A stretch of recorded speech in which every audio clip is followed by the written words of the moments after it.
তাদের ছিলাম প্রিয়জনা, তারাই ডাকে কলঙ্কিনী বলিয়া। তবু তোমার কাঙ্গাল ডাকে আব্দুলাবাল শিরশেষে।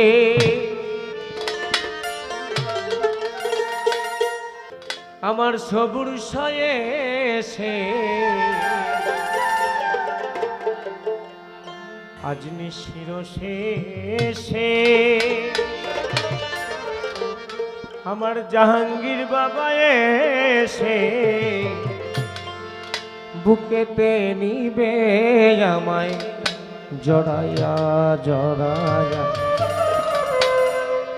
নিশি জাগি তার লাগিয়া নিশির শেষে সাহালিয়ে সে নিশির শেষে।